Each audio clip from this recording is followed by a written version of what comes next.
You're standing in the break room. You've just introduced yourself to the new hire. Now what?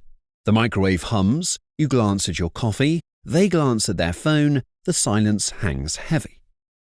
Why do simple conversations at work feel so complicated? Why does small talk turn into no talk?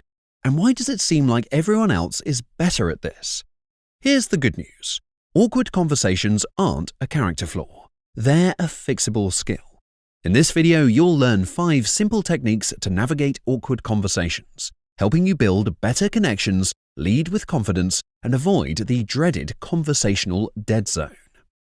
Tip 1. Get comfortable with silence. First, let's reframe how we think about silence. In meetings, on calls, or during casual chats, we often treat silence like a problem that needs fixing. But here's the truth. Not every pause needs filling. You need to learn to embrace silence and realize that being comfortable with silence actually shows confidence.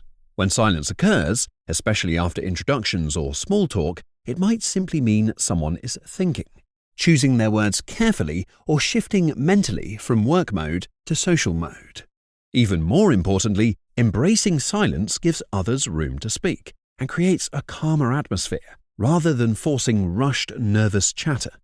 As a manager, becoming comfortable with silence can also become particularly valuable during challenging conversations, performance reviews, or feedback sessions.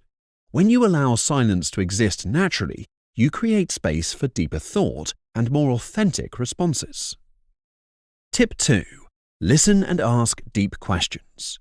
One of the most important conversation skills that you can learn is active listening.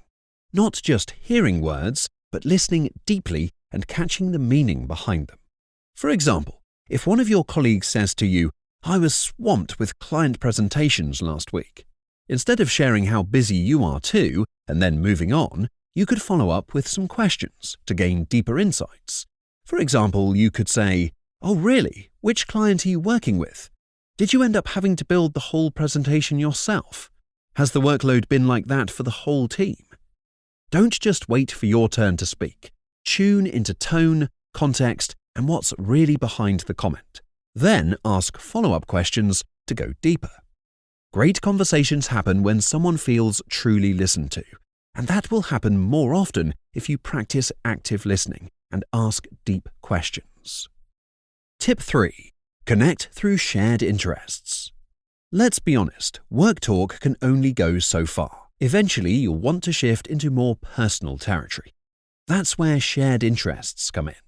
You don't need to overshare or get too personal, but showing some range, whether commenting on the latest hit TV series, discussing a recent industry event, or mentioning an article you've read, creates natural connection points.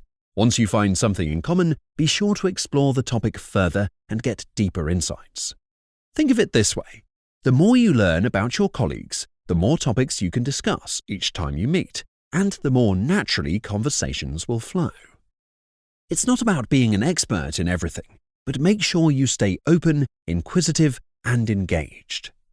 Tip 4. Ask better questions.